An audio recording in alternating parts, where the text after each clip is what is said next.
أعوذ بالله من الشيطان الرجيم بسم الله الرحمن الرحيم وليس للإنسان إلا ما سعى অর্থাৎ আল্লাহ পাক বলেন তোমরা যা চেষ্টা করো তা পেয়ে থাকবে। এই আয়াতের অর্থ হলো এটা। আমরা তো চেষ্টা তো করি দুনিয়াবি সফলতার জন্য, কিন্তু আমরা কখনোই চেষ্টা করি না আখিরাতের জন্য। আখিরাতে কি হবে না হবে এই সব চিন্তা যদি আমাদের আখিরাতের চিন্তা যদি না থাকে তাহলে তো আমরা গাফেল, আমরা অবশ্যই জাহান্নামে যাব। বাট আমাদের অবশ্যই চেষ্টা করতে হইব আখিরাতের জন্য আমরা কি করতে পারি। একটা হাদিসের মধ্যে আছে ইন্নামাল আমালু বিন্নিয়া, অর্থাৎ সমস্ত কাজের ফলাফল নিয়তের উপর নির্ভরশীল। আসলে এই জায়গার মধ্যে আমরা যে কোনো কাজ করি না কেন, দুনিয়ার যে কোনো কাজই করি না কেন, আমাদের কিন্তু নিয়তটা সহি হতে হবে। যদি আমরা নামাজ পড়ি তাহলে নামাজটাও সহিভাবে পড়তে হবে, যে আল্লাহ পাক যেভাবে নামাজ পড়তে বলছেন সেইভাবে যেন আমরা নামাজ পড়তে পারি।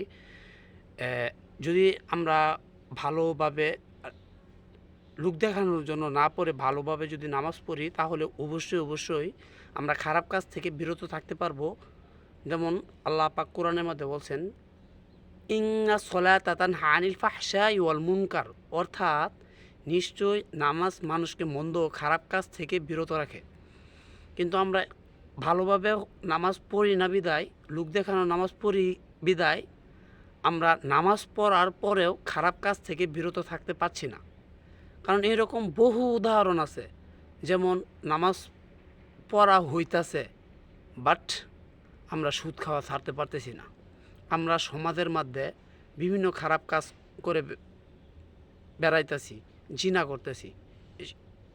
আমরা ভালোভাবে আজকে নামাজ পড়তে পারতেছি না, এই কারণে আমরা এইসব কাজ ছাড়তেও পারতেছি না।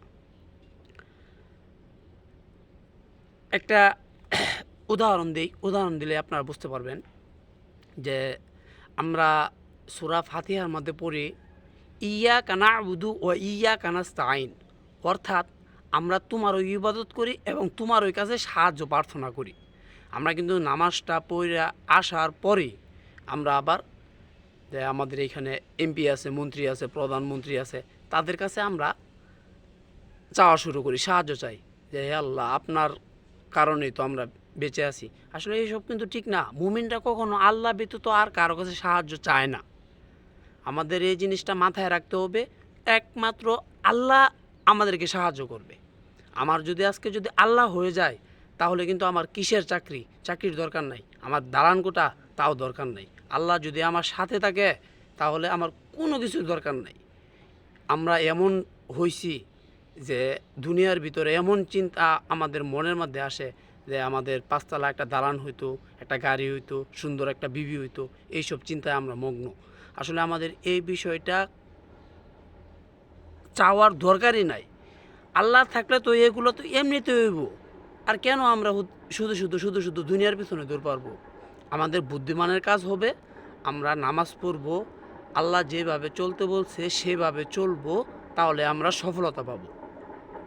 আল্লাহ আছে, আমাদের সফলতা আছে। আল্লাহ নাই, আমাদের কিন্তু কোনো সফলতা নাই।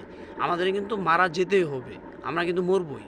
কারণ আল্লাহ পাক বলছে কুল্লু নাফসিন যায়িকাল মাউত, প্রত্যেক প্রাণীরই মরণের স্বাদ গ্রহণ করতে হইব। তাহলে আমাদের যেহেতু মরতে হইব, আমরা মুসলমান, আমাদের এই বিশ্বাসটা তো আমরা করি মরার পরে জান্নাত আছে জাহান্নাম আছে, তাহলে আমরা তো অবশ্যই জান্নাতে যাওয়ার চেষ্টা করব, তাই না? যদি আমাদের জান্নাতে যেতেই হয় তাহলে আল্লাহ পাক যেভাবে বলছে সেভাবে কিন্তু আমাদের চলতে হইব। আমরা যে মুসলমান, আমরা কিন্তু আসলে মুসলমানের যে অর্থ এটাই কিন্তু আমরা জানি না। মুসলমান অর্থ হইল আত্মসমর্পণকারী। আমরা কি কখনো আল্লাহর কাছে আত্মসমর্পণ করছি? আমরা বিশ্বাস করি আল্লাহ আছে, মানিও, কিন্তু মন থেকে ওটা মানি না, যার কারণে আমরা ফাসিক হিসাবে কিন্তু পতিত হই। বাস্তবিক হই, আমরা কিন্তু 5 ওয়াক্ত নামাজ কিন্তু পড়ি না, রোজা রাখি না। মুসলমান তো সেই যার জিহ্বা ও হাত থেকে একজন মুসলমান নিরাপদ, সেই কিন্তু মুসলমান। আমরা কি বাস্তবিক এই কাজটা কি করি না? কারণ আমরা তো বর্তমানে মুখ দিয়ে আঘাত তো করি, আমরা মুসলমানদের কিন্তু হত্যাও করে ফেলি। আর কি কষ্ট দেই, গুজব ছড়াই এক মুসলমানের উপর, গীবত করি, এসব চুগলখুরগিরি করি, এসব করা যাবে না। আসেন আমরা সবাই নামাজ পড়ি, কোরআন শরীফ পড়ি, তাহলে আমাদের মন মানসিকতা ভালো থাকবে, সুস্থ থাকবে। আর আল্লাহ যদি আমাদের হয়ে যা, তাহলে আমরা সফলতা কিন্তু ওই জায়গাতেই আমরা পাবো। আল্লাহকে পাওয়া মানে আমাদের সফলতা পাওয়া। অতএব আল্লাহ যেভাবে বলছে, রাসূলে যেভাবে চলতে বলছে, সেইভাবে যেন আল্লাহ পাক আমাদেরকে চলার তৌফিক দান করে। আসসালামু আলাইকুম।